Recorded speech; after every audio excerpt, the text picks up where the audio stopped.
So who out there feels like their job has an expiration date on it now? Every morning I scroll through LinkedIn and other social media feeds and I see the same reoccurring theme, the same thing.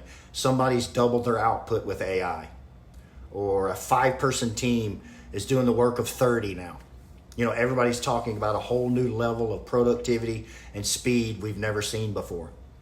And if you work in any kind of knowledge job, like accounting, law, software, consulting, healthcare, medicine maybe, you've probably felt the same quiet fear creeping in.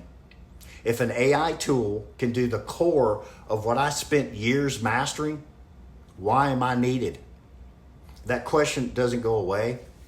It sits with most people in their meetings. It follows them home. It may give them nightmares. For decades, the formula for career security was simple. Learn a discipline, get certified, maybe go to graduate school, get an MBA, put in the reps, build real expertise over years, maybe decades of work. That foundation feels like it's shifting under our feet right now.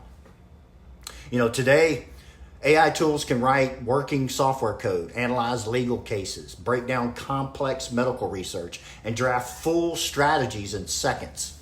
And they're just not just completing tasks, they're completing at scale, instantly, within seconds. So the natural response for most of us is to try to keep up.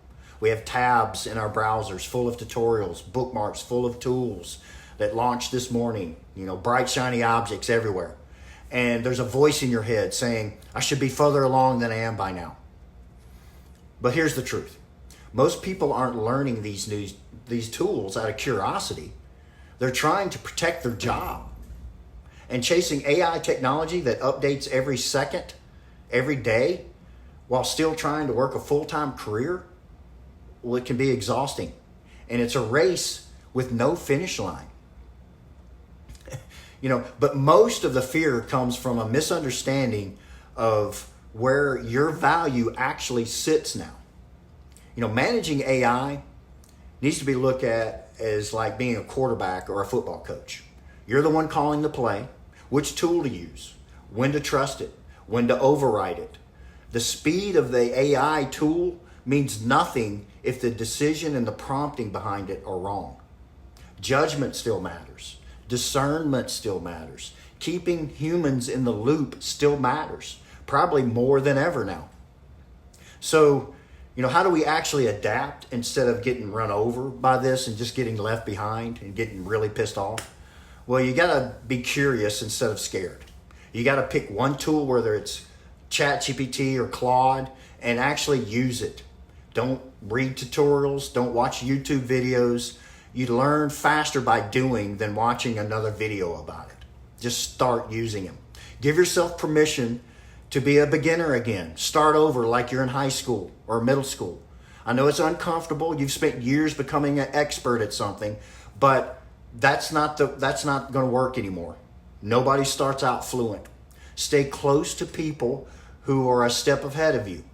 Watch how they think through the problems, not just what buttons they click. The tools can change every month. It's the process and the thinking around it. The way someone reasons through a decision, right? Remember that your job was never really about mechanical output.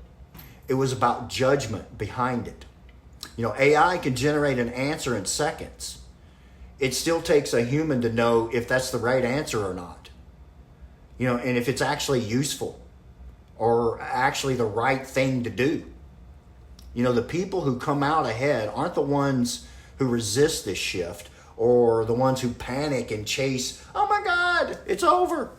The ones who stay calm, stay curious, and keep showing up to learn a little more each week are the ones that are going to be successful.